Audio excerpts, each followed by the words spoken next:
Scientology is a religion according to its own conception of self and to religious studies scholars.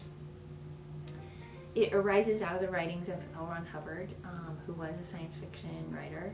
He's deceased now. He understood himself as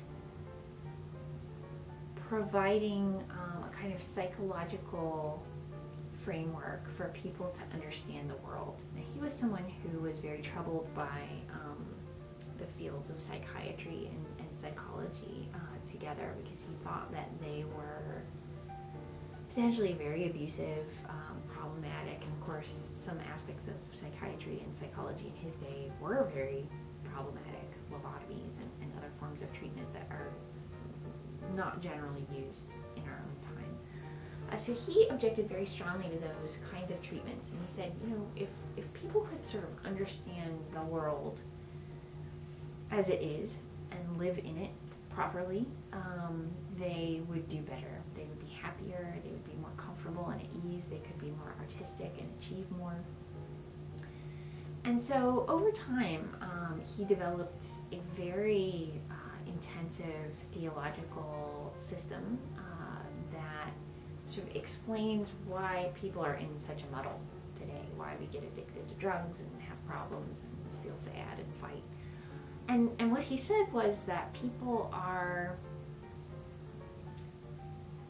sort of something like a soul that are moving across time, and that soul is carrying a lot of bad baggage from bad things that have happened throughout life, starting from the moment that you're born and your mother is crying out in pain. All these things that are happening to you that you don't understand, that are painful and unpleasant, that you carry across time. So if you could start shedding those negative encounters and feelings, then you would be better. You would do better.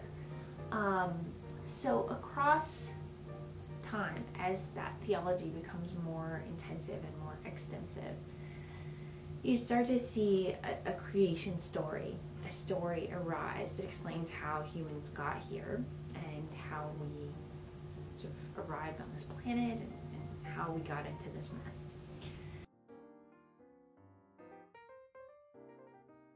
Now, what's really interesting about that creation story is that it is considered sacred material for Scientologists. You don't have access to it until you've progressed through the religious tradition for a number of years, usually.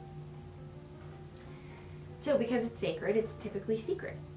And as secrets tend to do, that secret is out on the internet, in South Park, and a lot of sacred, secret Scientology doctrine is now being disseminated through pop culture. The church is troubled by that because, of course, they understand these documents as special and distinctive and personal and sacred.